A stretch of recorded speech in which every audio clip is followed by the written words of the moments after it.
Amigos, ¿cómo están? Bienvenidos a su espacio Coronalibros Time. Suscríbanse.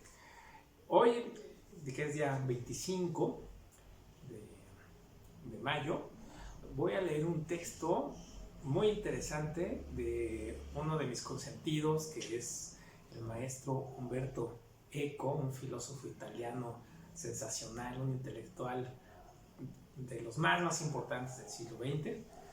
Lamentablemente falleció en 2016, pero nos dejó una obra fantástica.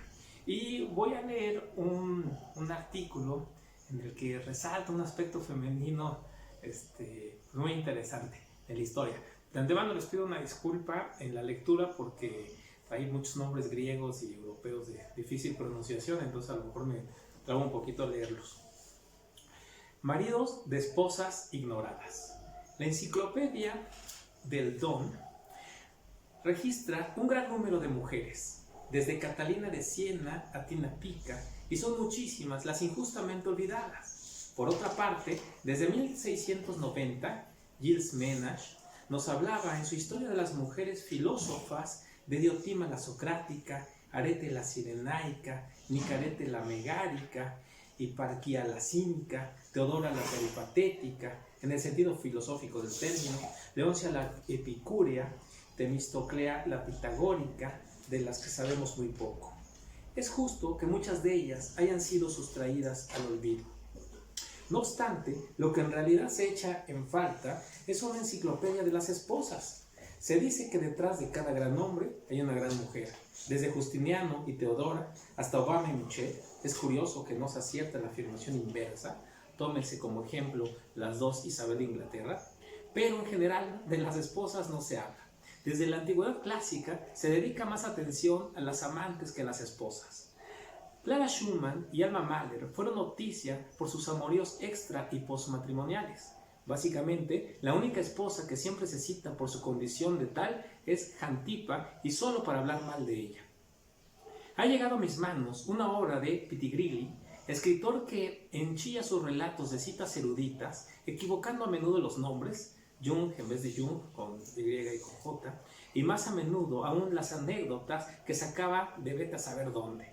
En esta página, Pitigrilli recuerda la advertencia de San Pablo, Melius nuberi quam uri, más vale casarse que abrazarse. Un buen consejo para los curas pedófilos, pero observa que la mayoría de los grandes, como Platón, Lucrecio, Virgilio, Horacio y otros, eran solteros, aunque eso no es cierto, o al menos no del todo.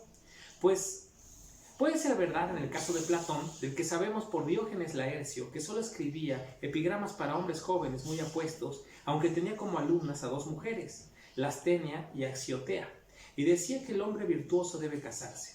Probablemente tenía en cuenta el infeliz matrimonio de Sócrates.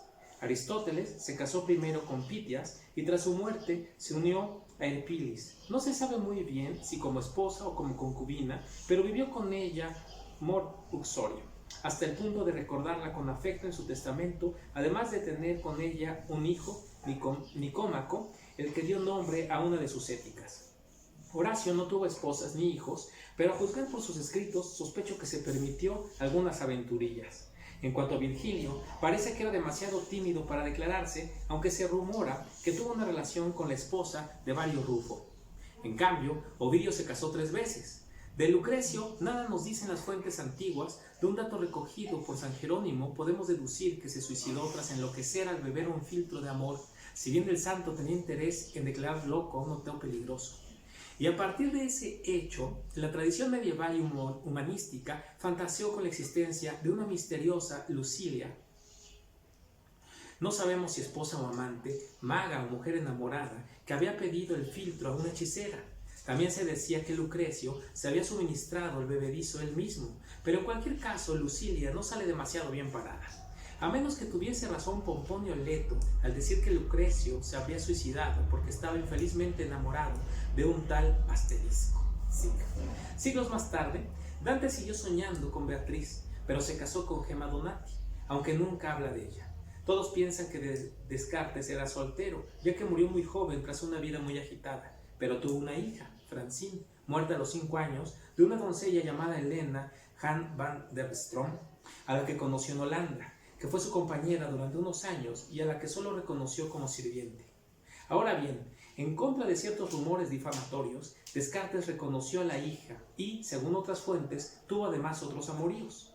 En resumen, dando por supuesto que eran célibes los religiosos y algunos personajes más o menos abiertamente homosexuales como Cyrano de Bergerac, siento informar de algo tan atroz a los admiradores de Rostand, o Wittgenstein, solo de Kant podemos afirmar con toda seguridad que se mantuvo soltero.